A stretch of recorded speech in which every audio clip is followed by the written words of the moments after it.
também de gravar. Então, comecei, né, a pesquisar sobre tecnologia, a visão cristã até da tecnologia, né, e aí lendo e eu comecei a perceber, né, que o meu primeiro assim esse contato ou essa ligação, na verdade, né, de tecnologia, cristianismo, crítica tecnológica, né, e cristianismo foi que eu comecei a perceber no próprio C.S. Lewis, né, que eu vou falar bastante hoje, né? Então eu achei muito legal o que ele podia nos trazer, né? Aí eu li alguns, já tinha lido antes, nem tinha em português toda a coleção, né, dessa trilogia cósmica, né? E aí eu li ela e depois saiu, fiquei super feliz, né, quando saiu aqui em português, né? Então aí eu comecei a ver, pesquisar mais, aprofundar e vocês vão ver aí um pouco dos resultados, né, dessa que eu vou falar hoje. Aí tem umas imagens, né, desse filme que é muito bonito, né? A Blade Runner. Não vou falar sobre ele hoje, talvez um dia aí falar só sobre as distopias, né? Os filmes, né? As distopias no cinema, talvez é bem interessante. Né? Talvez a gente dá até para tem tantos filmes, né, que a gente pode focar só num período ali que a gente vai ter muita coisa para tratar. Eu também acabei fazendo isso com hoje, né, nesse recorte, eu não peguei todas as distopias, né, não dá, mas peguei algumas num período que vai ser, até vocês vão entender por que que eu escolhi um período bem recortado ali de algumas distopias. A gente pode pensar em várias outras, né? Aí, por exemplo, 1984, inclusive, não vou falar, vou explicar por quê durante a minha fala. Bom, é muito interessante assim que ah, é, é, as distopias, a ficção em geral, na verdade, eles nos ajudam bastante a pensar questões éticas, né? Então, muitas pessoas vão falar que, inclusive, as ficções, elas adiantam muitas das discussões éticas. Então, muitas pessoas vão para a filosofia é, da tecnologia, vão para a ficção, né, para ler e trazer e abordar. Inclusive, alguns são, a gente até vai ter alguns aqui autores que são escritores, filósofos que acabaram escrevendo ficção científica. Isso é muito interessante, porque mostra que é um caminho, um veículo, né? É um gênero muito interessante para discutir esses vários tópicos de ética. E eu trato, né, eu penso que as distopias servem como experimentos mentais, da mesma forma que tem aí essa ideia do bonde, né, que é um experimento mental, né, para discutir utilitarismo, questões éticas, né, que é aquela ideia, acho que vocês devem saber, né, que o bonde, né, o trem, ele está indo e se ninguém fizer nada, ele vai ali atropelar as 5 pessoas. Mas você tem o poder ali, a alavanca de puxar a alavanca, o trem desvia e mata só uma pessoa. Aí tem toda a discussão, né? Isso é um experimento mental, né, que foi proposto no início, inclusive, para pensar questões de aborto. Então, você faz isso, não faz, o que que é o certo a fazer, toda essa discussão que é muito utilizada até hoje para inteligência artificial, para inteligência para carros autônomos, né? Então, a gente pode entender também porque como que essas distopias podem nos servir como experimentos mentais. Eram isso que esses autores que eu vou falar hoje, mencionar, eles quiseram fazer. Vamos pensar sobre essa problemática, né? Não que ainda já exista, são coisas assim, né, que podem acontecer, né? Então vamos pensar sobre isso e ver como que a gente pode, ou seja, o que que a gente deve fazer. Então, lá, né? Então tem essa diferença básica sobre utopia. A gente já sabe, já imagina, né, o que que é utopia, distopia, né? Mas basicamente essa ideia de que a utopia elas buscam um mundo é, bom, né? Um mundo, como que seria, né? Pegar as ideias aí e construir uma coisa maravilhosa. As distopias são o contrário, né? Normalmente pelo assombro, né? Por uma coisa chocante, quer mostrar, né?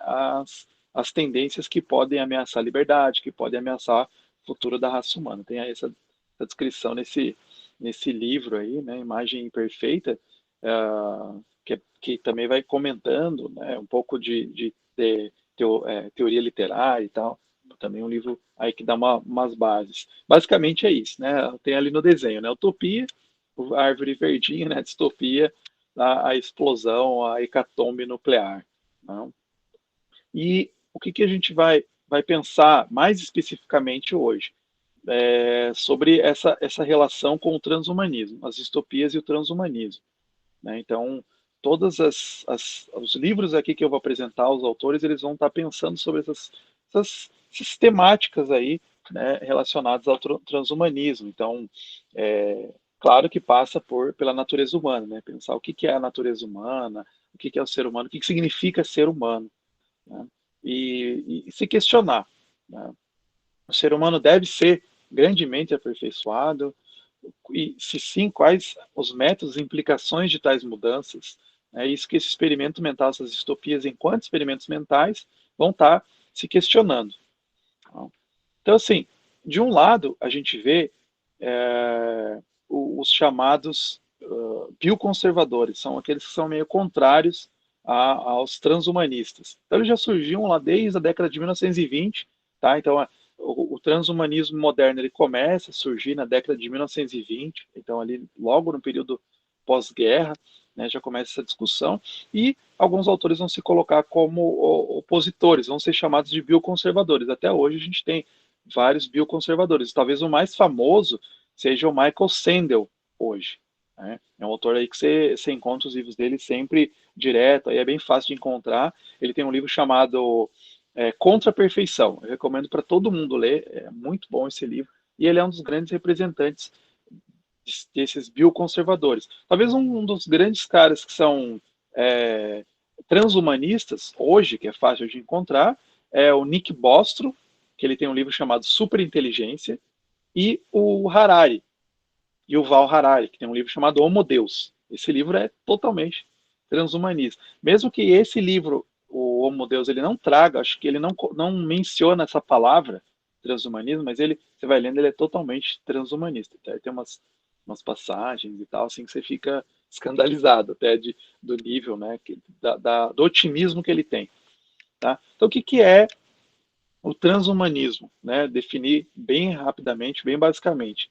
Ele é essa ideia de transcender as limitações humanas, né, com a ajuda da ciência e da tecnologia, né, principalmente no que se refere à duração da vida, derrota de doenças, né, e o aperfeiçoamento dos órgãos. Então, eles vão aperfeiçoando, né, através da ciência e da tecnologia, e o objetivo é alcançar a imortalidade.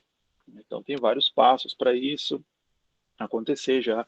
Né, os autores já vão, desde o início, propondo, né, como que isso seria feito, né, na prática. Mas até hoje, mesmo, né, isso começou a ser proposto na década de 1920, até hoje ainda não se tem como que isso se dá na prática. Existem transhumanistas até hoje, está muito forte esse movimento, mas isso, né, vai funcionar na prática? Né? Por exemplo, baixar nossa mente para um cérebro, nosso cérebro para um computador, né, nossa mente para um computador, é uma das coisas que é mais falado e tal. É, ainda tem vários empecilhos e as pessoas falam. Isso não sei se seria, né, isso daria certo. Não sei se isso é o que seria, né, continuaríamos a ser seres humanos ou tal.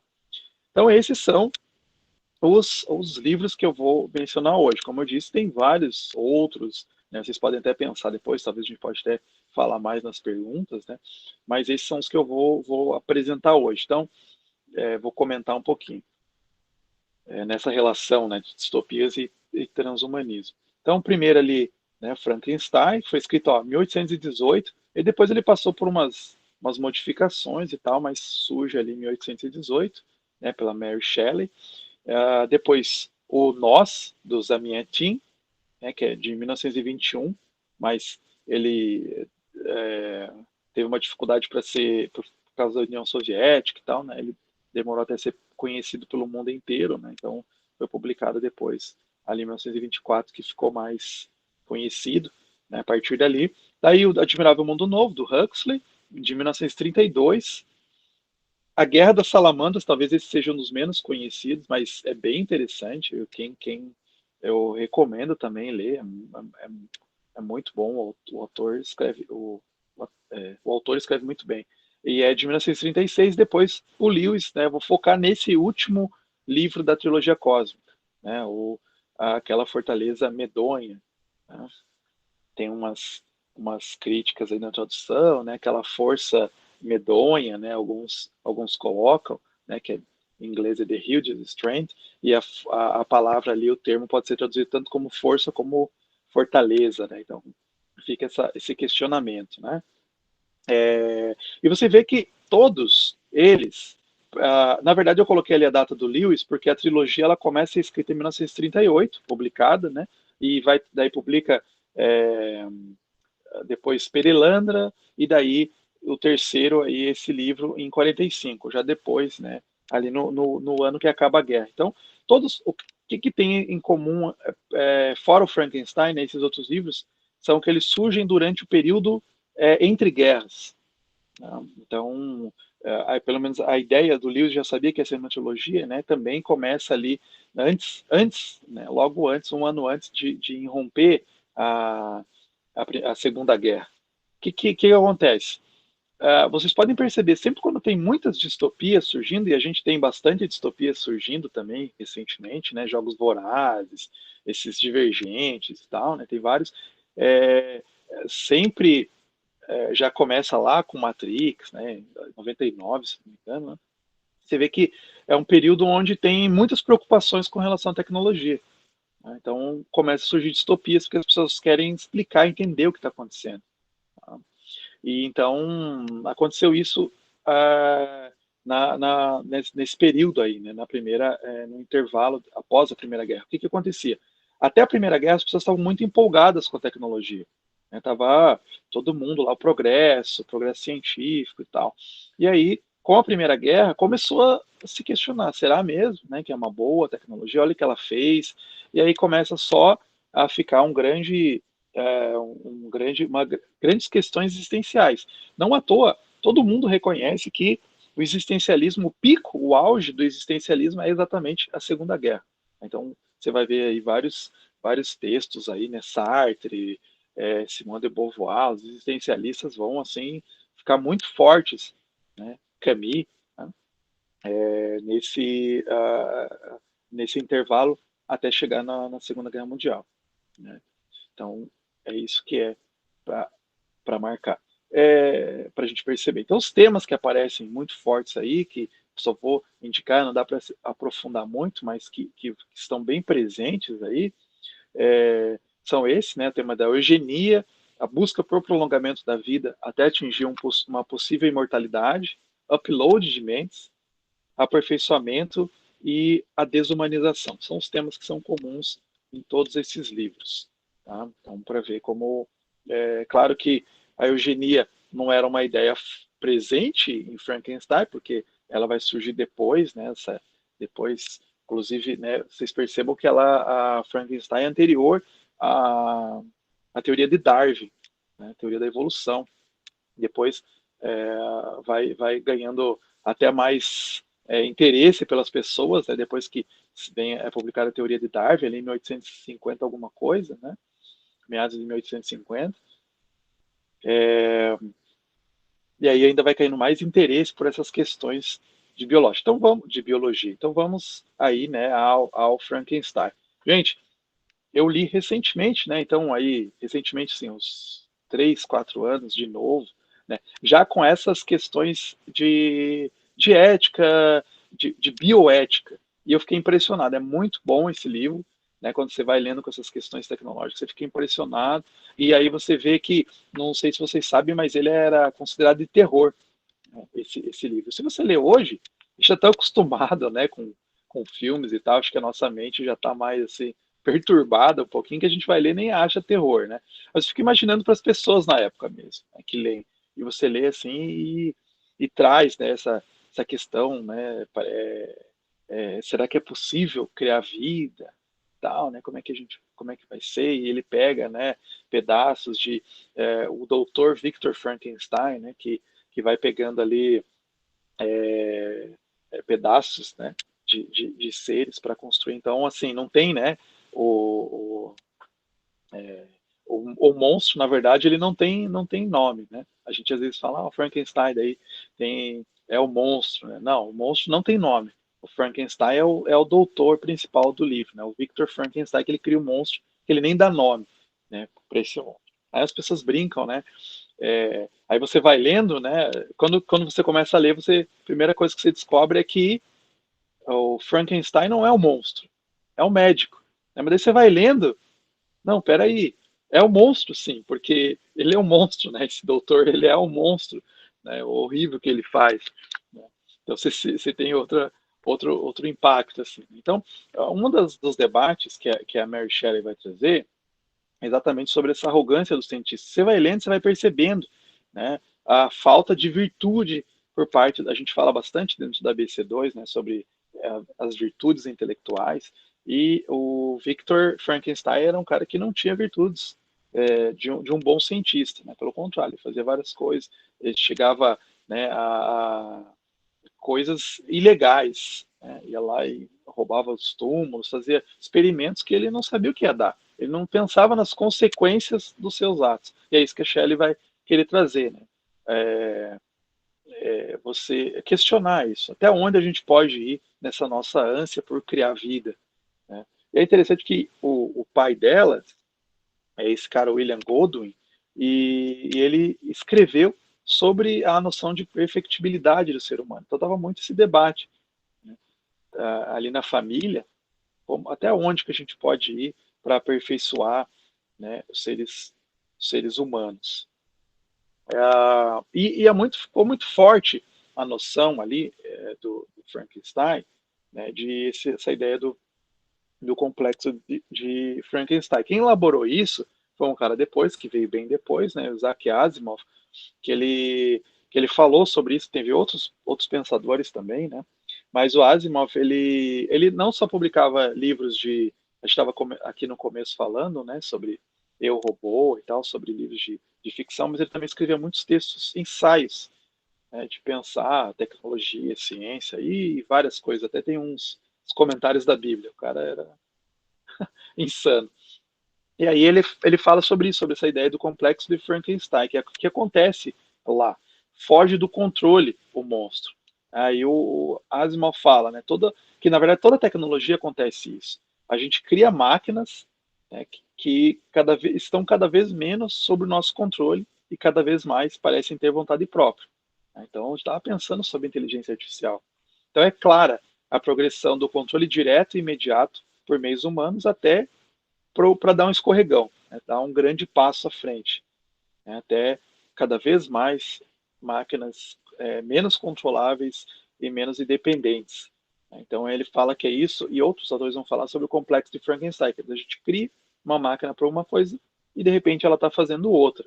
A gente sabe que muitas das tecnologias que a gente criou foram usadas, então, por exemplo, os computadores eram usados para comunicação, poucas pessoas, na verdade, podiam ter acesso, né, aos computadores, eram questões militares, né, para defesa, e aí escapou, né, a internet mesmo, né, e todo mundo escapou, né, e aí começou as pessoas a usar. Então, várias outras tecnologias têm muito isso, né, de que se criou para uma coisa e de repente foi usado para outra. Então, é, mesmo a possibilidade de a bomba atômica, né, no início era essa possibilidade, né, que interessante, né, a gente vai ter a possibilidade da energia, né, quando se pensou na possibilidade de você romper um átomo, partir um átomo e liberar uma grande energia, né, uma grande fonte de energia, você estava pensando nas coisas, né, energéticas, né, isso levou à bomba atômica, né, então de certa maneira, isso fugiu do nosso controle, né? Fugiu ali do controle por exemplo, de quem criou, né, aquela tecnologia ou quem pensou aquilo. Então acontece muito isso, e é essa ideia. O que é a crítica aqui? É até onde vai essa nossa busca de aperfeiçoar os seres humanos, até onde que a gente pode ir, e pode ser um momento que chegue e a gente perca o controle, né? Por exemplo, você fazendo manipulação genética e aquilo foge do controle e você tem sei lá, uma mutação que você não consegue mais retornar, né? Não consegue voltar. Como seria isso? Né? Então você vê vários filmes até fazendo críticas, né, recentes nesse sentido de ética, de clonagem. Né? Eu lembro agora de mente, assim, né, aquele A Ilha, é um filme que tem com a Scarlett Johansson, que é um filme que não fez muito sucesso, mas tem uma discussão. Acho que até ele foi comecinho dos anos 2000, se não me engano. A Ilha. Vale bem a pena para essa discussão de clonagem tal, e ética. Vale bem a pena ver. Depois, então, já aí sim, Jurassic Park nem se fala. Jurassic Park é, bem lembrado, né? É o grande ponto nesse sentido, né? De que, né? Onde vai o nossos limites, né? Não é transhumanismo porque são os seres, os dinossauros, né? Mas é exatamente isso. Né? Eles não previram. Né? Não vamos fazer um dinossauro agora mais, né? Cada vez mais mortífero, né? Que vai ser legal para as pessoas, né, verem. E de repente você, né, foge do controle. Jurassic Park, excelente, boa lembrança. Né? Tantos filmes aí vai sair o novo, né? Não vi ainda. E quanto o livro, né? São Michael Crichton é muito bom, né? O escritor, ele escreveu muitos textos dessa crítica tecnológica, assim, né? É fantástico. Se não me engano, foi ele que escreveu o Westworld também, né? O livro. Acho que sim, se alguém lembrar, me confirma. Acho que o livro original do Westworld é dele. Então, agora essa série aí também. E esse Nós, não sei se vocês conhecem, foi um livro assim que eu ouvi falar, me chama muita atenção, né? Porque assim, ele inspirou as distopias modernas. Então, se você lê ele, você percebe ecos, tanto no Huxley, né, no Admirável Mundo Novo, quanto no 1984, quanto até no próprio Lewis. Foi muito, ele meio que formou assim essas distopias modernas. Inclusive nessa edição aí, né, ele tem no final tem uma, um escrito do George Orwell comentando e tal, falando inclusive desse impacto. Só que ele foi escrito, né, nesse momento aí bastante crítico, né, do lado da União Soviética.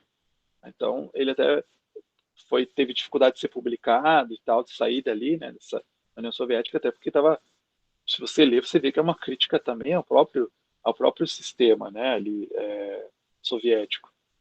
Então o que é? Tem um estado totalitário, né? Então eles estão vivendo no século 26, tá? Então não há privacidade nenhuma, não tem individualidade, não tem liberdade nenhuma. As pessoas são suprimidas da sua imaginação. As pessoas passam por uma operação no cérebro onde as pessoas não são mais capazes de sonhar, de imaginar. Os alimentos são à base de petróleo. Então, tem uma figura ali de um benfeitor, que é bem uma espécie de Big Brother, que governa todos, né? Inclusive fazendo bem paralelo ali, né, com Stalin e tal. Né? Então, é, o objetivo é eficiência máxima. Né? As pessoas têm que seguir com as normas exatas, fazer tudo bem regulado. Né? E faz até umas referências ao Taylorismo, ao Fordismo, que depois o Huxley, no Admirável Mundo Novo, também vai fazer uma crítica a isso, né? Essa coisa de que as pessoas são desumanizadas ali no sistema de fábrica. Né? Então, as pessoas, na verdade, elas não é a máquina que vai se parecer com a gente que vai se parecer com as máquinas. Várias distopias até fazem essa crítica, né? A gente vai se conformando, né, as máquinas, né, ao ritmo das máquinas. Então, também, né, muito presente isso, né, de que seres humanos eles são modificados para obedecer. Então, essa crítica do controle, né, de quem exerce esse controle, né, é uma crítica que o Lewis vai fazer depois, mas tá, quem controla esses caras em cima? Quem controla os controladores? Quem vai estar acima disso? É uma coisa que aparece, o Lewis fala isso nessa frase exata, quem controla os controladores, porque ele estava criticando um cara da época dele, que era um behaviorista bem forte, agora o Skinner, B.F. Skinner, esqueci o nome dele, B.F. Skinner, que ele escreveu inclusive uma distopia, é uma coisa que eu pretendo também fazer uma análise depois, no futuro, que ele escreveu o Walden 2, o Walden 2, né? Que ele fala exatamente dos manipuladores, vão ter os manipuladores, mas ele está falando assim, isso é uma coisa boa, né? Os manipuladores vão governar a sociedade e vão fazer coisas boas. Né? E aí ele escreve toda uma sociedade, né, que é governada pela tecnologia e pela ciência. E o Lewis vai criticar, falar, tá, e quem que vai controlar esses manipuladores? Né? Quem vai controlar esses controladores? Né? E exatamente aí, alguém mencionou o do Lexel, né, falou aí do Watchmen, que é uma frase, na verdade, antiga. Tá? Ela já tem, eu acho que foi Cícero, se não me engano, que, que, que menciona essa frase, né, vem quem controla os controladores. Já é uma frase bem antiga e aparece lá, né, no Watchmen também. Então é uma coisa bem comum, bem forte, bem crítica, porque realmente esses caras têm os poderes, a gente vê hoje, né, nas grandes corporações, eles têm grandes poderes, né, os caras da Google, Facebook e tal, mas quem que está acima deles? Quem que está controlando eles? Eles vão moldando nossa forma de pensar. Estou falando aqui, eles estão tirando a imaginação das pessoas, fazer uma operação para tirar. Você vê que as redes sociais, né, a internet vai fazendo? Vai diminuindo a nossa atenção, vem nos tornando cada vez mais pessoas distraídas. Né? Então, assim, é o objetivo deles. Quem que está controlando o que eles estão fazendo? Eles estão trabalhando com psicologia, bem forte. Inclusive, né, muitas corporações, desde o início da cibernética, eles têm muitos psicólogos trabalhando juntos, né, ali para exatamente como é que a gente vai controlar. A própria ideia da cibernética vem de controle. Tá? Então, um dos caras que criou lá a cibernética, né, que cunhou esse termo até, né, que já existia na verdade, né, lá no grego, inclusive essa palavra aparece na Bíblia, a cibernética, eu não lembro bem certinho, é Kubernetes, mas na antiguidade ele era o timão que controlava ali, uma parte que controlava o navio. Então, mas é usado nesse contexto até de quem está controlando, até na Bíblia mesmo, depois eu posso passar essas referências. Mas, então, o controle. Aí o Wiener, que é o cara que formulou a cibernética, ele vai falar dessa busca de controle, como é que a gente vai controlar, pensar de controlar, inclusive, seres humanos, ele pensa nesse sentido mesmo. Vão, vão vários vão ter essa crítica, mas desde o início a cibernética, a internet, ela está relacionada com essa questão de controle.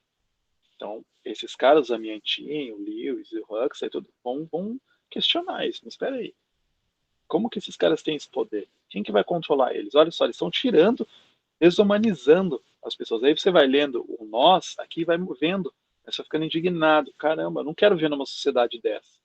Eu não quero viver numa sociedade onde eu não possa sonhar, né? A pessoa não pode sonhar, não pode ter imaginação, onde a pessoa não tem liberdade nenhuma, ela é presa ali à máquina.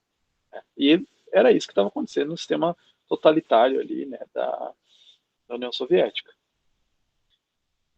Mas não só, né?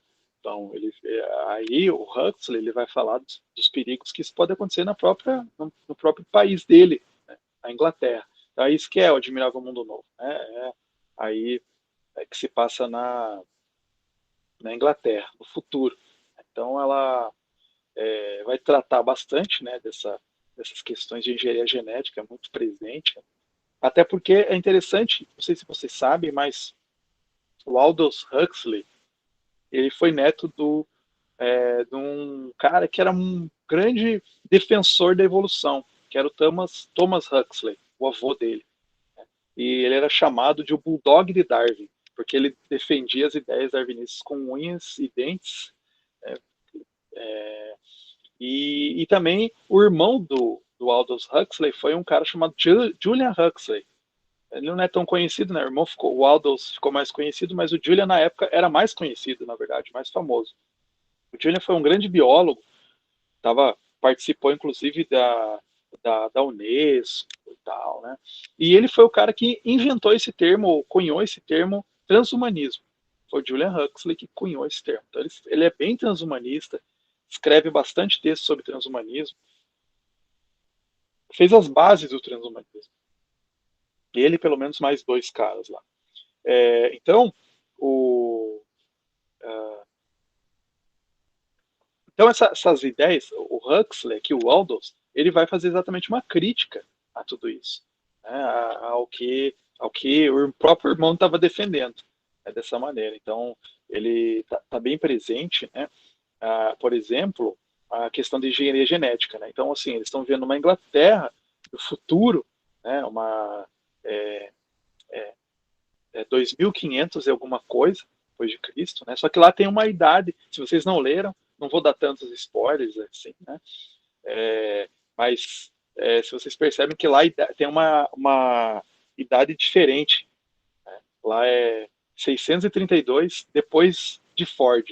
Né? Ford é uma entidade muito importante, inclusive a religião deles, eles não fazem o sinal da cruz, eles fazem o sinal do T, por causa do Ford T, né, do modelo e tal. Tem um monte de tirada, assim, muito genial, os nomes dos personagens, né, faz brincadeira com Marx, tal, faz personagens da época. É muito bom. Até a gente não tem nenhuma edição boa como a gente tem de 1984 aqui no Brasil, né, que, com notas de rodapé e tal, porque tem muitas tiradas que a gente perde se a gente não tá. Eu mesmo, né, depois de ler vários desses autores de transhumanismo, daí que eu vou lendo os nomes dos personagens são atores. Então tem lá o personagem Bernard Marx.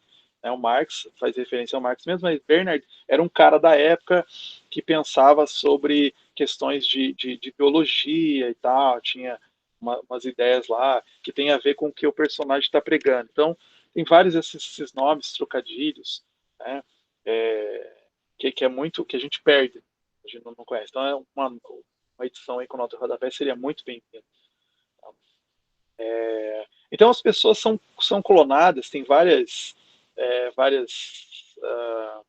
tipos de pessoas ali, né? Tem as pessoas que são destinadas a ser os pensadores, então eles são modificados geneticamente para serem a elite que manda. E aí tem outros que são destinados a trabalhos, né?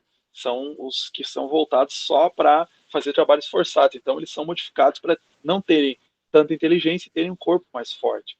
Né? E eles são criados nesses eu esqueci o nome desses, umas câmaras criogênicas, como se fosse assim, né? Mas não é, é para criar. É uma coisa que aparece lá em Matrix, né? Quando o Neo tá falando lá, o Morpheus está falando pro Neo, né? No primeiro filme ele fala que os seres humanos não são criados mais, né? Eles são cultivados, e aí aparece, né? Até o Neo quando ele nasce lá, né? E tal, ele, dentro lá da Matrix, ele dentro é, de uma de uma cápsula dessas, assim, nesse estilo. Porque os transhumanistas eles falavam isso. Vai chegar no futuro, não precisa mais ter sexo, reprodução vai ser assexuada. A gente vai então criar as pessoas nessas esse é um dos próximos passos, né, do transhumanismo. Depois a gente vai ver outros passos aí, mas um dos passos era esse, né, ser criado a vida em laboratório.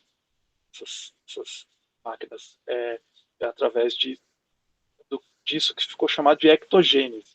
Né? Inclusive foi cunhado aí um cara da época aí cunhou esse termo, transhumanista, cunhou esse termo. Né? Então hoje se fala bastante sobre embrião, essa possibilidade, né, de úteros artificiais. Tem todo um debate. Já tem a tecnologia possível para se criar, né, úteros artificiais e tal. Então, essa ideia que foi proposta aí já pelos transhumanistas.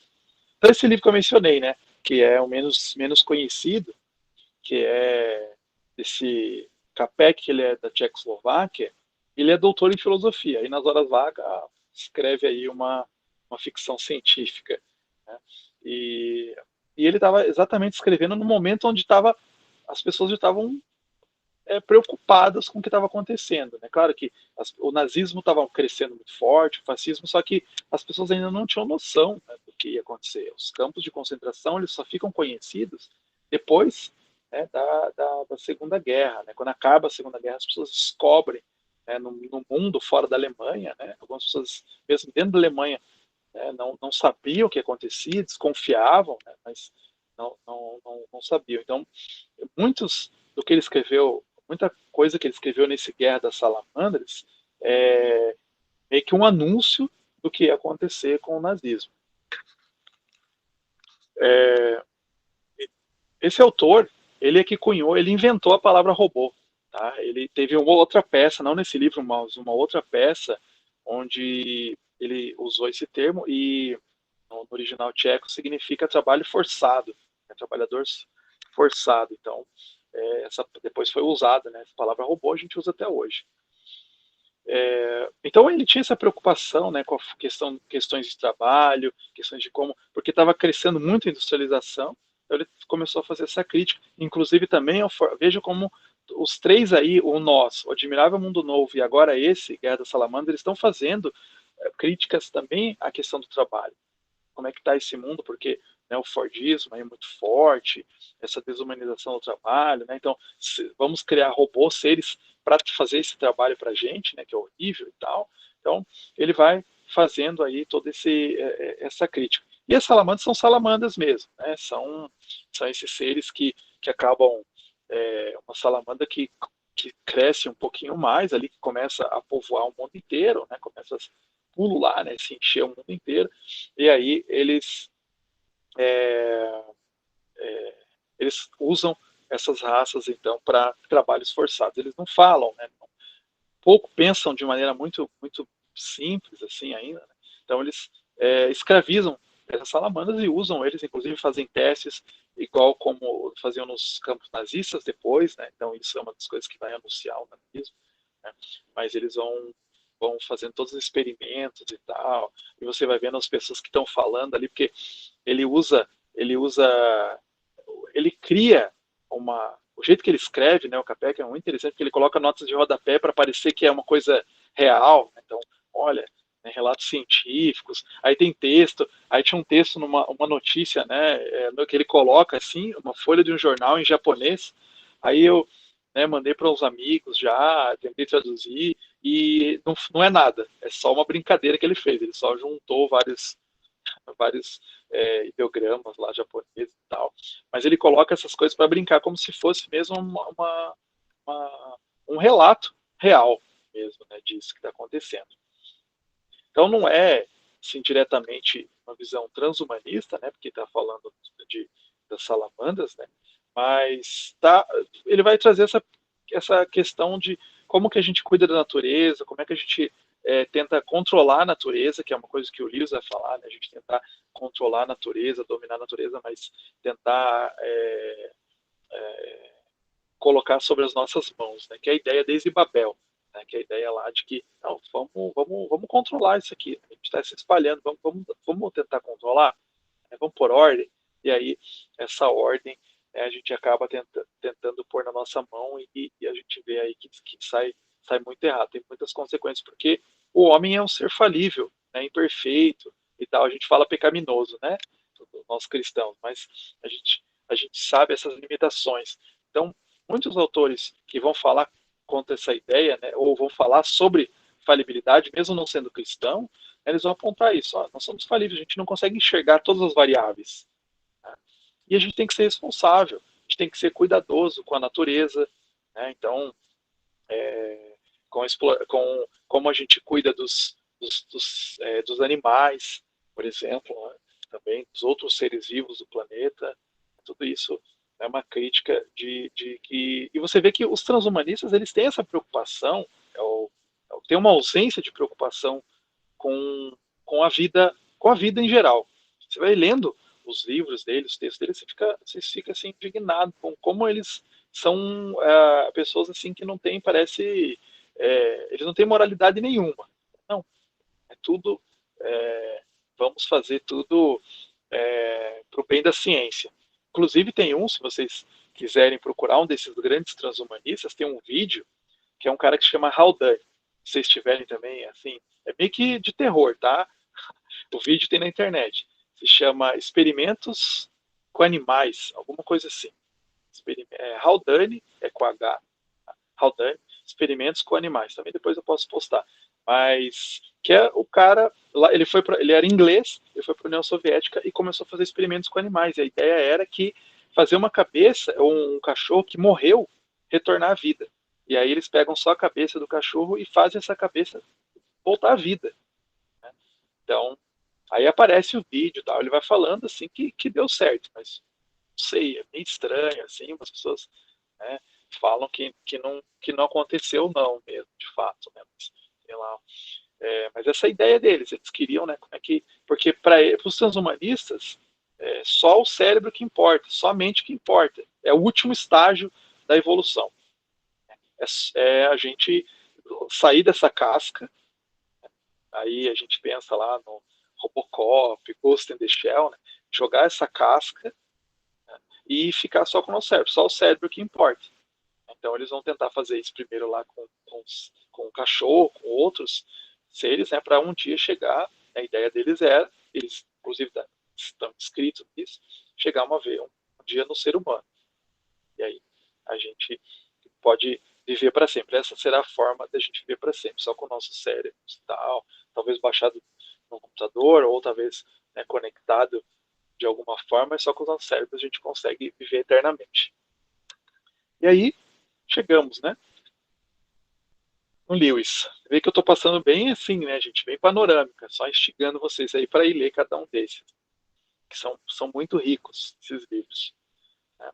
E aí a gente chega nesse, que eu só vou tratar o último, né? Essas são as capas originais da trilogia Cósmica, e que o Lewis chamou, ou trilogia de Ramson, né? O Ramson, que é o nome do personagem principal, né?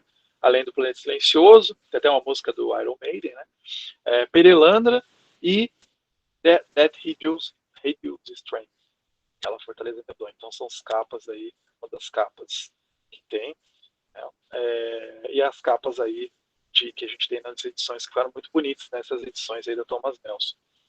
Então você vê as datas, né, que foram sendo publicadas. 48, depois 43 e 45, o último livro. Inclusive, esse último livro foi publicado pouco depois, né, do Abolição do Homem, que muitos vão dizer que aquela Fortaleza Medonha é a versão ficcional da Abolição do Homem. Inclusive, tem algumas frases que estão ipsis literis. Né? O Lewis fez um Ctrl+C, Ctrl+V e aparece ali nesse último livro aí da trilogia cósmica. Né? Mas é bem interessante no contexto e tal, faz todo sentido.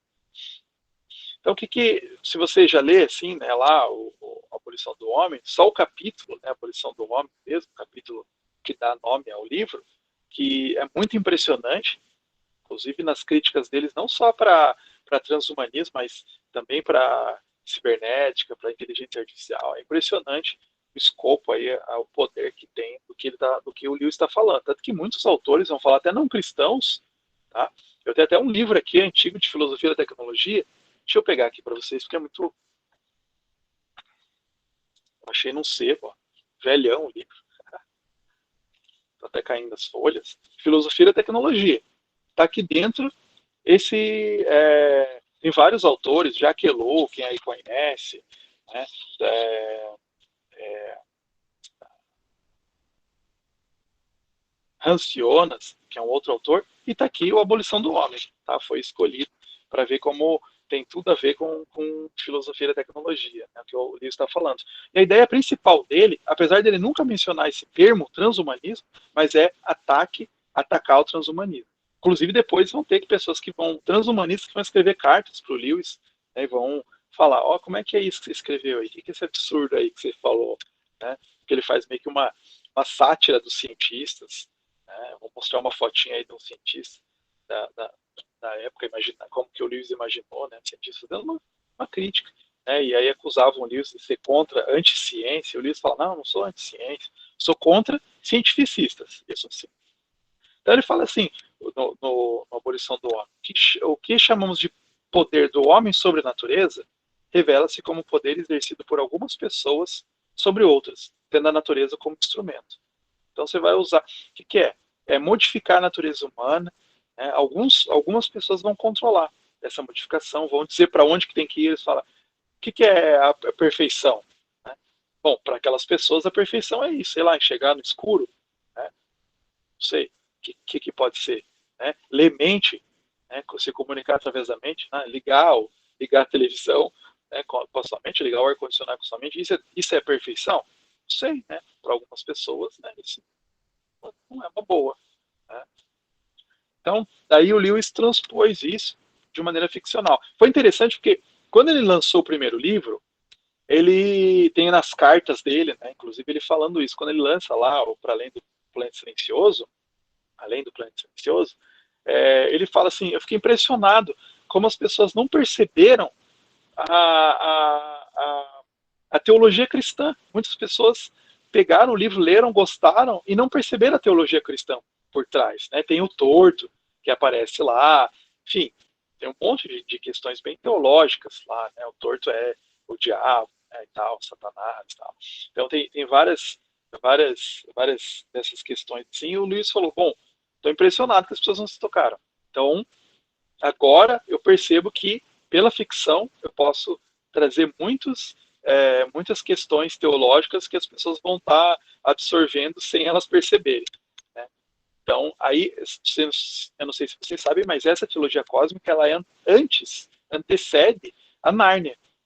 Então, ele escreve essa teologia cósmica, percebe, né, esse impacto, aí ele, olha, eu vi um nicho aí. Ele já tinha também, por essa época, escrito Cartas de um Diabo a Seu Aprendiz, que também tinha sido bem recepcionado. Inclusive, ele troca cartas durante uns 10 anos com Arthur C. Clarke, que vocês também devem conhecer, né, quem gosta de ficção científica. O Arthur C. Clarke, ele não tinha escrito nada ainda antes de ter lido a Teologia Cósmica. Então, ele leu, escreveu falando bem do Cartas de um Diabo a Seu Aprendiz, ele escreve falando depois da Teologia Cósmica. Claro que ele critica, porque ele é ateu, né, ele vai criticando, mas ele fala que gostou muito. Então, talvez aí o Lewis tenha influenciado ele também a escrever ficção científica, porque ele leu isso antes de escrever. Assim, da trilogia, esse é o único que passa na Terra, os outros é tudo viagem interestelar, né? O, o primeiro, né, vai para Marte, o segundo para Vênus, né, e esse acontece na Terra. E é bem diferente até o tom do livro, né, do que os outros. Bem diferente, mais comprido e tal. E aí que ele faz mais críticas ainda. Já vai fazendo desde o primeiro, né, sobre cientificismo e tal, são presentes todos os três, mas nesse ele faz essa crítica mais pesada ao transhumanismo. E aí dentro ele acusa, né, o transhumanismo de ser eugenista. Né, que é a ideia de eugenista? É aquela ideia de que existem pessoas melhores que outras, né, algumas pessoas têm que ser até eliminadas. Essa ideia de eugenia, essa ideia que estava lá no nazismo, muito forte. Muitos, os transhumanistas, eles defendiam a eugenia, claramente, assim. Inclusive, o Julian Huxley, né, que é o irmão do Aldous Huxley, ele escreveu a favor da eugenia durante muito tempo. Ele continuou, mesmo depois da Segunda Guerra, de ser descoberto os campos de concentração, ele defendia a eugenia, continuou defendendo.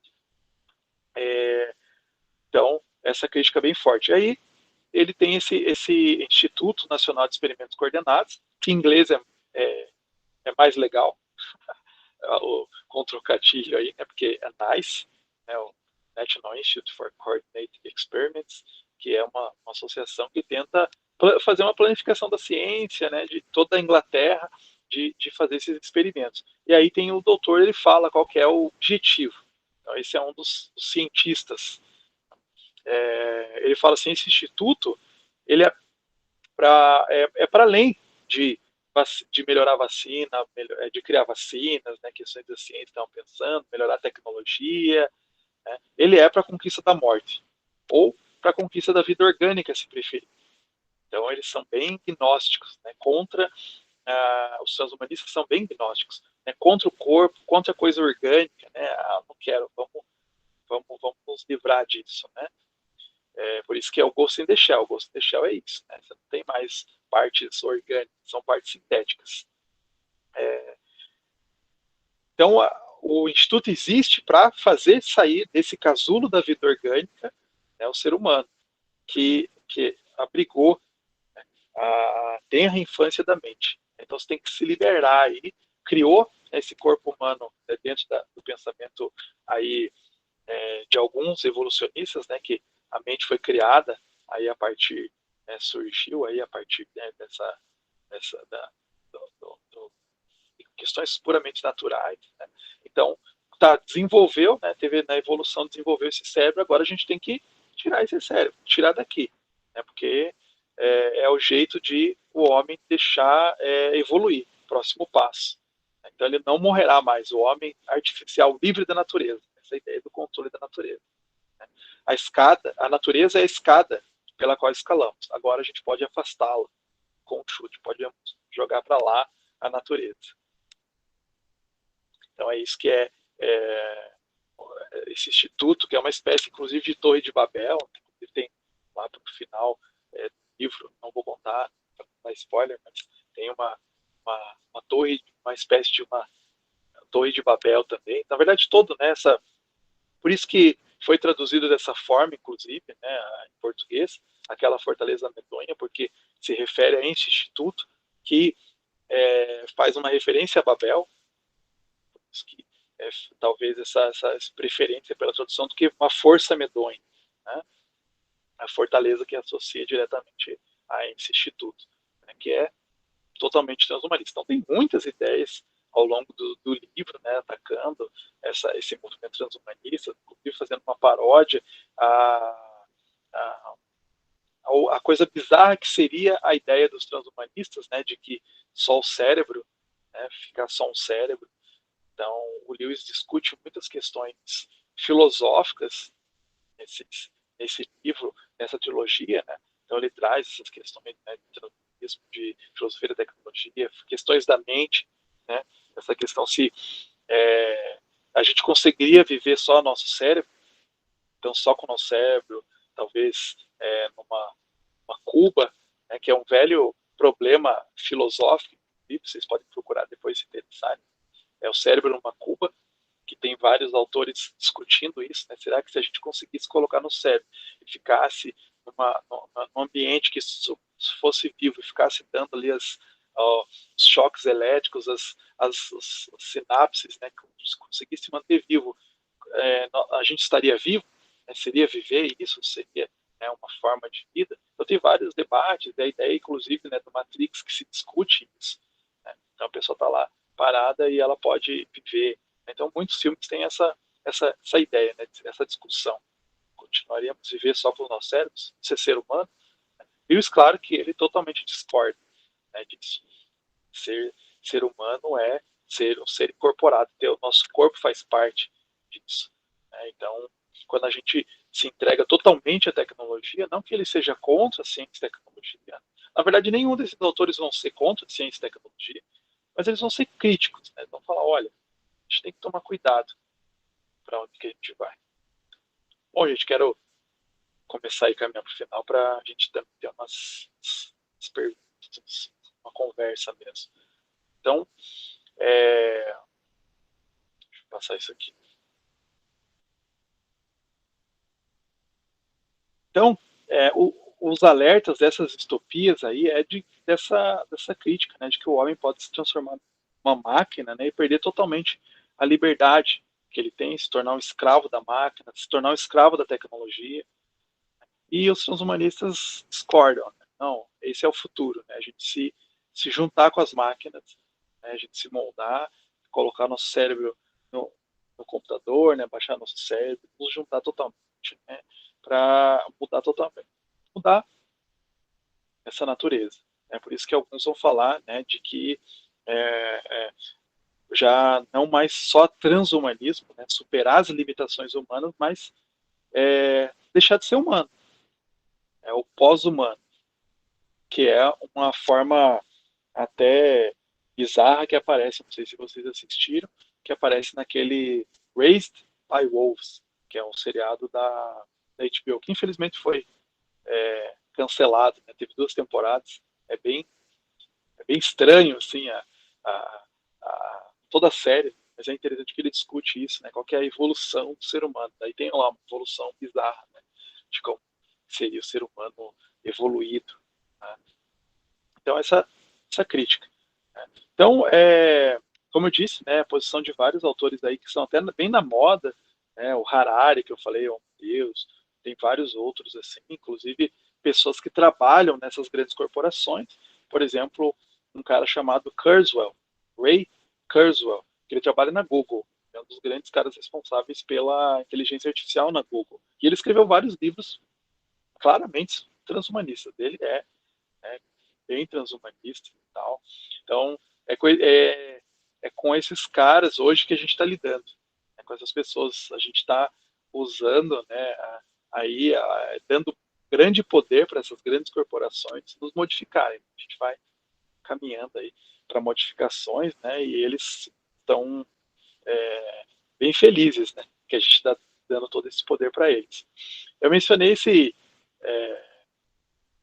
na verdade eu só coloquei, nem mencionei, né, eu só coloquei essa imagem aqui, né, lá no cartaz, que é uma que eu não, acabei não mencionando hoje, né, mas ele é desse livro, né, que também virou um filme, na verdade, foi meio que caminhou junto, né, o livro e o filme, Metrópolis. É é bem, bem forte assim, o livro, né, bem, visão é alemão, né, os autores são alemães. Tem uma, uma versão bem bonita também que a gente tem aqui em português, capa dura e tal, e que também fala bastante sobre controle, né, as pessoas têm que ficar lá com, agora acho que vai sair uma série nova também, tem um filme antigaço, né, mas vai sair uma série nova aí que fala bastante também desse controle, que as pessoas têm que seguir o ritmo da máquina e tal, e era bem ali também quando estava nascendo o nazismo na Alemanha e tal, então também tem na verdade, uma visão até assim, que defende, né, até algumas pessoas viram uma defesa do nazismo e tal, nesses livros.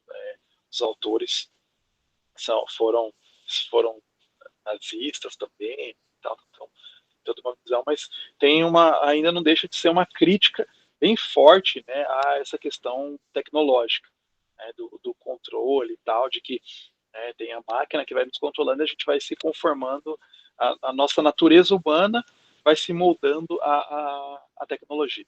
Então é isso, na verdade, né, que esses autores estão fazendo.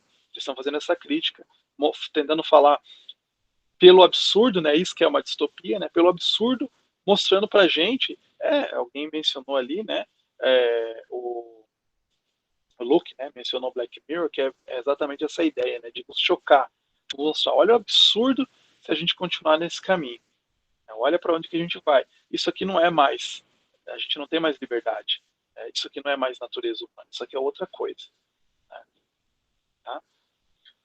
E aí quem quiser, né, depois eu publiquei esse artigo aí, né, Distopias e Filosofia da Tecnologia, quem quiser depois ler, aí tem mais coisas, né, mais aprofundadas aí, tá bom? Era isso, gente, que eu queria trazer, falei demais, mas estou aberto aí a questões, perguntas, comentários. Excel, pode mandar bala. Opa, então vamos lá. Duas questões, né? A primeira é essa questão da mente, o, o corpo ser a prisão da mente, já vem do platonismo, vai ter uma influência no cristianismo medieval. Será que esse transhumanismo não é a continuação dessa visão do corpo como uma prisão da alma, da mente do ser humano, né?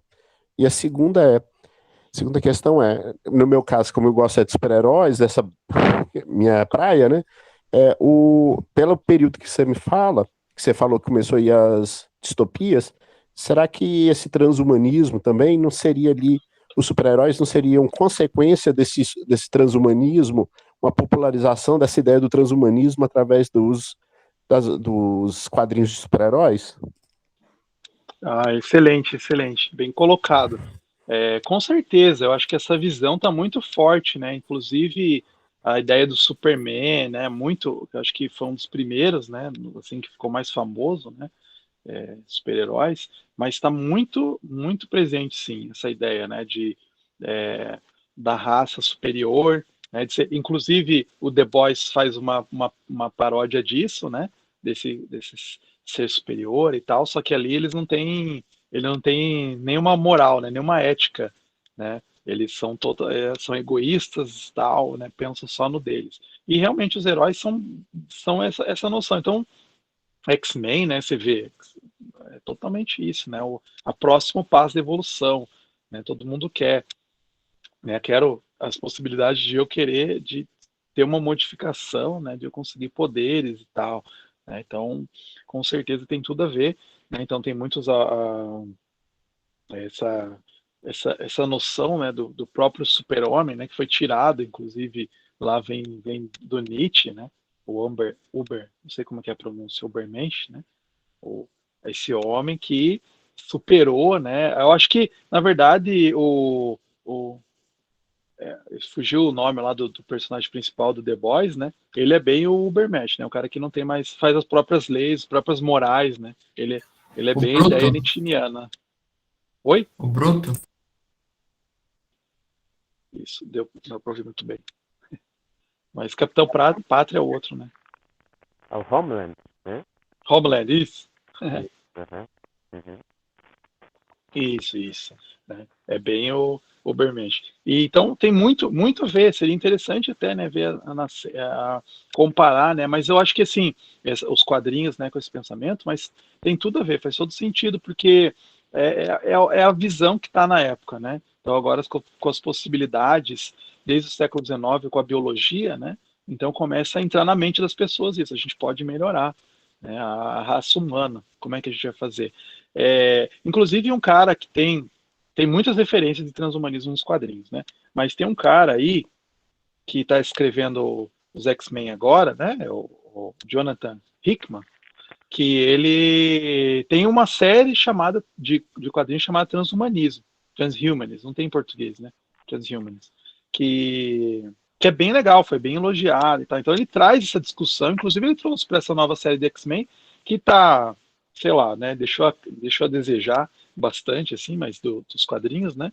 Mas era muito. Se você ler os quatro, vale a pena ler os quatro primeiros dessa nova série, né? Do Hickman, que é bem transhumanista, assim, você vê, é muito forte, ele traz todo esse debate, né, do transhumanismo ali para os quadrinhos, eu acho que de maneira mais evidente, assim, então tem tudo a ver. E com certeza, essa visão do corpo, outra questão, Lexel, é que com certeza, né, essa visão do corpo, ela é antiga, realmente, né, então os escritos, inclusive, mesmo João, o Evangelho de João, já é para para lutar contra essa forma muito forte do pensamento grego, né, já ali muito presente, de que, né, então, o que foram os gnósticos, né, já surgem ali, né, o João já está lidando com os gnósticos nas cartas, inclusive quando ele está mencionando, né, que tem uma ênfase bem grande na ressurreição corpórea,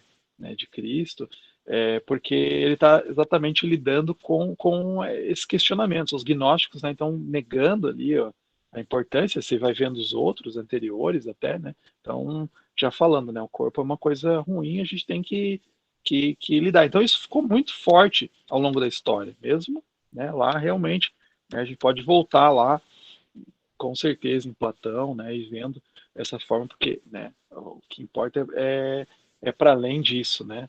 A gente tem que estar lá Platão, né, apontando, né, para o mundo das ideias e tal, né? Naquele quadro famoso lá do Michelangelo. Transhumanismo, então, é o corpo glorificado sem a glória de Cristo? Seria uma tentativa, né, de um corpo glorificado. Não sei se você, não deu tempo de falar aqui, né, e tal, mas assim, na verdade, a palavra transhumanismo, ela aparece um pouco, uma corruptela, digamos assim, em Dante, no Dante Alighieri. Lá no comecinho, quando ele chega no paraíso, né, lá o Dante, o poeta, né, está sendo conduzido, tem um momento que fala sobre transhumanar, essa palavra aparece lá, e que a ideia é de que ele chegou e ele teve um arrebatamento, então ele é uma coisa transhumana. Tipo, né? Ele teve uma visão tão bela que ele saiu ali da visão puramente humana. Né? Então ele fala transhumanar, essa palavra aparece lá em Dante. Né? Então essa ideia, na verdade, e daí alguns vão também falar, não, Paulo, quando ele está fazendo, né, que ele fala que ele né, tem aquelas visões e tal, que ele fala, né, que, que é uma ideia também, né, dessa visão assim que ele superou. Então, essa ideia é exatamente isso, é buscar essa melhoria, essa perfeição, só que de maneira, né, aqui com os nossos próprios esforços, né? Então, seria, alguns autores, para usar um termo, né, imanentizar as promessas, né, inclusive do cristianismo, que é lá, né, depois que você, ou imanentizar resposta, promessas escatológicas, né, de que a gente vai ter um corpo, né, todo diferente e tal, depois na glória. Mas é essa tentativa, essa busca.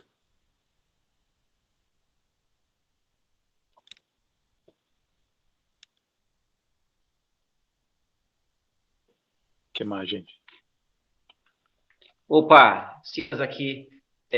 Opa. Luiz Adriano, por favor, fala para a gente sua opinião sobre o que nós somos, porque a gente tocou no assunto lá no grupo, a gente citou a psiquiatra, eu e o Vitor, a gente tinha assistido, né, o podcast, e ela fez alguns comentários e você discordou ali com um conhecimento interessante. Eu queria que você falasse para a gente qual o seu pensamento sobre o que nós somos, porque quando a gente fala de transcender, né, quando a gente fala desse transhumanismo, aí nós não seríamos o nosso corpo, nós seríamos o nosso conhecimento, eu acho, né, se eu entendi bem. Eu queria que você dissesse qual a sua opinião sobre o que nós somos, em essência, e, claro, acho que todos nós concordamos que essa ideia de transportar o nosso ser para uma máquina é contra a nossa fé, né, contra a nossa convicção religiosa, contra o que faz sentido para nós, né, que pensa no pós-mortem, né, como uma coisa boa, um novo começo. Queria que você falasse sua opinião acerca disso, sobre o que nós somos, e então e outra, você citou a experiência humana. Se você puder falar, discorrer um pouco sobre esse assunto, seria bem legal. Uhum. Dá para ser uma outra palestra, né? Uma outra fala, porque realmente é um tema bem complexo. Assim, é, é assim, que não sei se eu vou estar respondendo exatamente o que você quer, mas o ser humano, a Bíblia nos ensina, né, que nós somos, e na verdade, a própria experiência prática nos ensina isso, que nós somos mais do que simplesmente mente, né? Nós somos mais do que simplesmente isso, nós somos seres, alguns autores vão falar, até alguns vários termos, né, para falar, mas nós somos seres corporificados, então nós temos uma mente que está num corpo, né? Então, e isso é básico para a experiência humana. Então, quando até nós temos problemas quando a gente não consegue, se a gente foca só em um, né? Por exemplo, então eu não preciso mais ter contatos pessoais. Eu vou viver só nas redes sociais, me basta. Eu vou só viver através de ligações, né, pelas redes sociais e tal, né, pelo Zoom e tal, como a gente está fazendo aqui, só isso, né, seria suficiente. Mas aí a gente vê que falta alguma coisa, né? A gente precisa até a comunicação, ela precisa do corpo, né? A gente tem muita linguagem corporal quando a gente está conversando, falando, a gente tem muito isso.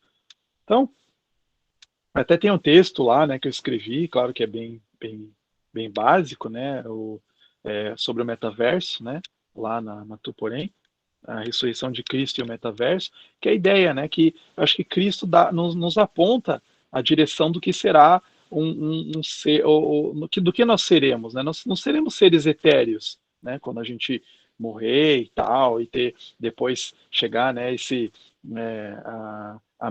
o que eu acredito é que será essa terra mesmo redimida, né, que nós inclusive faremos muitas das coisas que a gente já faz aqui, a gente vai fazer, né, como lá naquele conto A Folha de Nigel, né, do Tolkien, né, que ele escreve que o cara estava pintando, o Nigel, né, estava pintando a folha, né, e ele nunca acabava, ele fazia com tanta perfeição, ele nunca acabava e tal, né, e morreu e não acabou a folha, mas ele chegou depois no paraíso, né, a forma como lá, claro, não fala esses termos, né, mas chega e aí ele continua, ele tá lá e ele tá pronta, né, o que ele fez, ele vai continuar ainda a fazer aquilo.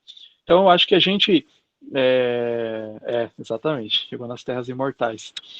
Então, eu acho que quando Jesus ele vem ressuscitado e ele ainda está com o mesmo corpo, porque ele é reconhecido. Claro que no primeiro momento os discípulos lá de Emaús não reconhecem, mas depois eles reconhecem, né? Quando até no movimento corpóreo que Jesus faz, né? Numa linguagem corporal, ele parte o pão e as pessoas, os discípulos reconhecem ele naquele momento e ele ceia junto, né? Então toca até, né? Depois dá para as pessoas tocarem nele. Então assim, isso vai ser. Nós vamos ter um corpo, né, com certeza mudado, né, mas a gente ainda vai ser corpo, né, a gente ainda vai ter corpo. Então, eu acho que o corpo ele tem muita importância no agora e no depois. Eu acho que a gente até tem enfatizado pouco. Eu acho que eu gosto muito de trazer esse debate do transhumanismo e vou colocando, inclusive tem muito a ver, está muito forte hoje nesse debate sobre metaverso, né? Então vamos fazer igrejas no metaverso e tal, porque a gente não tem falado muito e não dado muita atenção nas nossas igrejas e tal sobre essa questão do corpo, da importância do corpo, né? Que nós somos corpo também, né? Então acho que não dá para a gente pegar a essência do ser humano é a alma dele só, né? Então vou ser um ser etéreo, ou é a mente só, meu conhecimento vai continuar. Não, o corpo também faz parte, né? Então também faz parte da essência humana, né? Então, eu acho que a gente vai levar essa experiência, né? Essas experiências que a gente tem, a gente vai levar. Claro que eu acho que, né, não posso falar como que vai ser exatamente, né? Mas eu imagino, porque Jesus volta e ele lembra tudo, né? Ele conversa, né? As pessoas se reconhecem. Provavelmente ele tinha a mesma voz, né? Que as pessoas, né, estão ali conversando com ele, reconhece e tal quando fala, né? Então, eu acho que é, essa nossa experiência a gente vai carregar, assim, em grande parte, né? Claro que a gente vai deixar de ser seres imperfeitos, né? Não sei se respondi, né? Mas mais ou menos aí. Opa, respondeu, maravilhoso, cara. Eu sou pentecostal, quase falei línguas aqui. Valeu. Professor, posso fazer uma pergunta também? Claro. Aham. Eu achei muito interessante toda a proposta e também o texto que você escreveu no Tuporém sobre o Operação Big Hero, né, que foi compartilhado no nosso grupo ali de estudo da BC2 aqui em Curitiba. E um ponto muito interessante sobre o transhumanismo, que eu percebi que para nós cristãos é até um choque, é a visão filosófica que carrega tudo isso, né, que está por trás de tudo isso. No texto que você escreveu ali, as pessoas que originaram e deram impulso para essa visão sobre o transhumanismo, geralmente eram pessoas que eram ou marxistas, né, ou eugenistas e vinham de um pensamento totalmente anticristão, totalmente à parte, né? E a gente olha muito para essa questão do transhumanismo como fazendo aquele paralelo com Gênesis, né, com o homem querendo ser como Deus. Essa é a ideia, até a ideia que você usou, citando a questão do super-homem e tudo mais, né? Parece que essa é a nossa nova Torre de Babel nesse sentido, né? Mas, ao mesmo tempo, também o senhor cita ali no artigo o fato de que nós não podemos ter uma atitude contrária a isso, igual, por exemplo, os ludistas, né? Que são pessoas que estiveram negando tudo isso. Nesse tempo que eu tenho estudado sobre esse tema, qual o pensamento do senhor sobre qual deve ser a nossa atitude como cristãos diante de tudo isso que vem acontecendo diante do transhumanismo? Será que a gente tem que ficar contra isso? Até que ponto que nós devemos concordar? Qual que deve ser a nossa atitude com relação a isso? Não sei se ficou muito clara a pergunta. Ficou? Ficou. Não, eu acho que, na verdade, eu acho que com relação ao transhumanismo a gente tem que ser contra, basicamente, assim, porque existem cristãos que são transhumanistas, existem até, são poucos, mas existem, mas eu acho que a gente tem que ser contra, porque realmente é uma modificação que é romper o que é a natureza humana, né? Que é sumir. Claro que esses caras transhumanistas vão falar que, né, o que é a natureza humana, vão discutir, né, e tal, mas e tudo isso que a gente defende, né, que a gente que a gente acredita que seja natureza humana, que nós temos um corpo, que nós temos não precisamos resolver tudo com tecnologia, né? Porque esses caras acham que tudo a gente pode resolver com tecnologia, né? Tudo é solução. É um problema porque a gente vai caindo escravos dessa tecnologia, né? Então a gente vê que em pequenas coisas a gente já fica assim, né? Escravos dessa tecnologia, a gente vai ficando escravos, e a ideia é que cada vez mais a gente fique necessitados dessa tecnologia. Então a ideia de criar o metaverso, a ideia de criar, né, cada vez mais tecnologias que a gente não consiga me imaginar sem tecnologia, né? É interessante que boa ideia, Alexel, tirar uma foto, com certeza. Boa. Quem quiser ligar a câmera, a gente pode tirar uma fotinha. Vamos tirar uma foto que daí eu continuo a pergunta. O Silas está lá cozinhando ainda, eu acho. Quem faz aí um print screen? Tem que fazer uma. Um segundinho eu apareço, peraí. Tá, peraí, vai aparecer. O Silas estava cozinhando e eu estava lavando a louça, ó. Tô aqui, ó, para provar, ó. Assim, já lavou tuas louças hoje? Já lavei, tá aqui, ó. Muito bom, muito bom. Olha aí, esse é o momento que o grupo ganha a cara, hein? Ó. Aê, que legal. Alguém tira aí um print screen. Oi? Tirei um aqui. Foi, legal. Tirei um também, vou mandar lá no grupo. Beleza. Mas deixa eu lembrar onde eu estava daí a gente pode ser contra ou não. Inclusive, até inverteu hoje em dia o transhumanismo, não são mais as pessoas de esquerda, são muitos, mais são os libertários até, né? Hoje em dia é muito forte isso. Então são aqueles que querem, né, liberdade total, né? Então eu tenho a liberdade para fazer, né, meu corpo, minhas regras. Outro dia até eu postei no grupo de tecnologia, né, que tem no primeiro episódio da 4ª temporada agora do Westworld, tem uma pichação no muro que é meu cérebro, como que é? Meu cérebro, minhas regras, uma coisa assim, né? Que porque ele que agora no futuro, né, as pessoas têm lá, né, que vão fazer coisas com o cérebro e tal, então as pessoas querem ter liberdade para não serem, né, serem pegas por essas grandes corporações, porque assim, na verdade é isso que acontece. Se você examina o processo de formação da internet, da cibernética, inteligência artificial, você vê que eles estão muito batendo na tecla da liberdade, mas eles estão querendo controlar, na verdade. Até é ambíguo, é muito forte isso, essa ambiguidade. Então eles estão cada vez mais isso, my brain, my choice. Exatamente. É isso aí. Meu cérebro, minha escolha. Eles estão lutando pela liberdade de poder escolher, né, o que eles fazem com o seu cérebro, se eu vou ser transhumanista ou não. Mas assim, pensa, né, numa sociedade onde todo mundo vai virando transhumanista, se você não virar, você vai ficando para trás, né? Então, eu acabei de ler um livro que chama Clara e o Sol, que é uma ficção científica onde no futuro, né, tem ali os robôs que ajudam, os amigos virtuais, os amigos artificiais, e ali tem nesse universo pessoas que são melhoradas e outras pessoas que não. As pessoas que não ficam para trás, né? As pessoas que são melhoradas intelectualmente, né, ali no sentido intelectual, na verdade, só, né, que é a mudança. Então, imagina, né?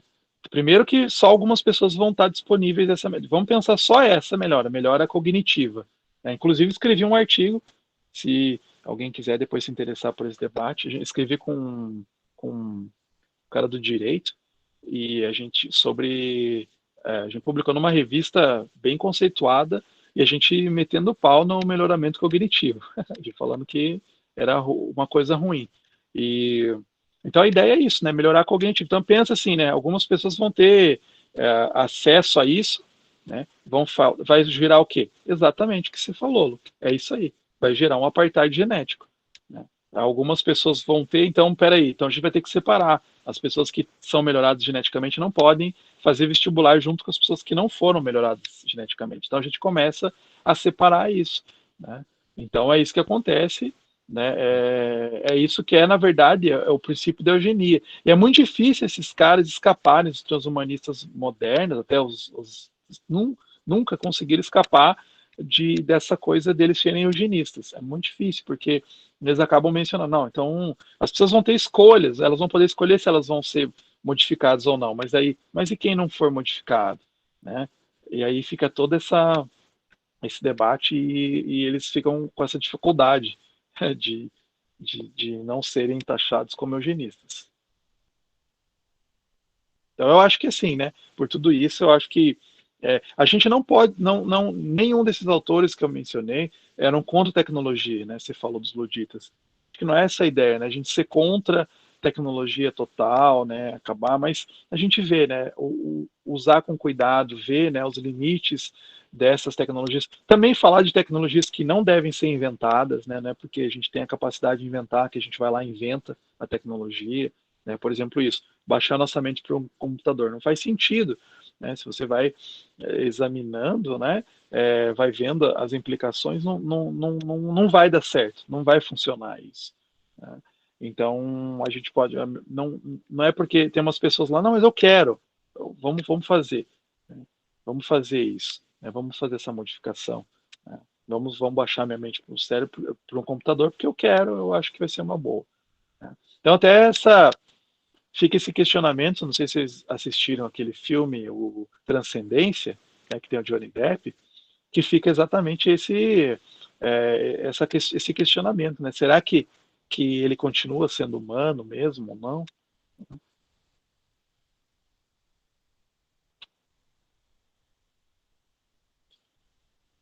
Elysium, boa. Preciso assistir novamente também.